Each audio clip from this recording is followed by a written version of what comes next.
Cinema ఇండస్ట్రీలోకి రావాలనుకునే ప్రతి వ్యక్తికి కూడా ఒక కథ రాసుకున్న తర్వాత మొట్టమొదట వచ్చేటటువంటి డౌట్, దీనికి బడ్జెట్ ఎంత అవుతుంది?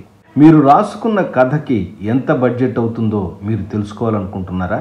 ఇది ప్రతి కథకుడికి, ప్రతి దర్శకుడికి వచ్చేటటువంటి అనుమానమే.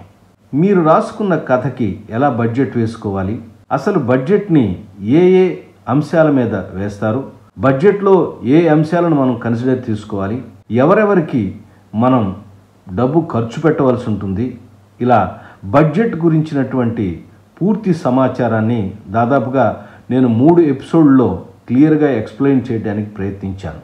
సినిమాలో నటించే ఆర్టిస్టులకు ఎలా బడ్జెట్ వేస్తారు, సినిమా లొకేషన్స్కి ఎలా బడ్జెట్ వేస్తారు, సినిమా టెక్నీషియన్స్కి ఎలా బడ్జెట్ని అలోకేట్ చేస్తారు, ఇలా బడ్జెట్లో ఉన్నటువంటి డీటెయిల్స్ అన్నిటినీ కూడా ఈ ఎపిసోడ్లో క్లియర్గా నేను డిస్కస్ చేశాను. సినిమా ఇండస్ట్రీలోకి రావాలనుకునే యంగ్ డైరెక్టర్స్, రైటర్స్ బడ్జెట్ గురించి తెలుసుకోవాలి అనుకునేటట్టయితే తప్పకుండా ఈ ఎపిసోడ్లను చూడండి, నేర్చుకోవడానికి ప్రయత్నించండి.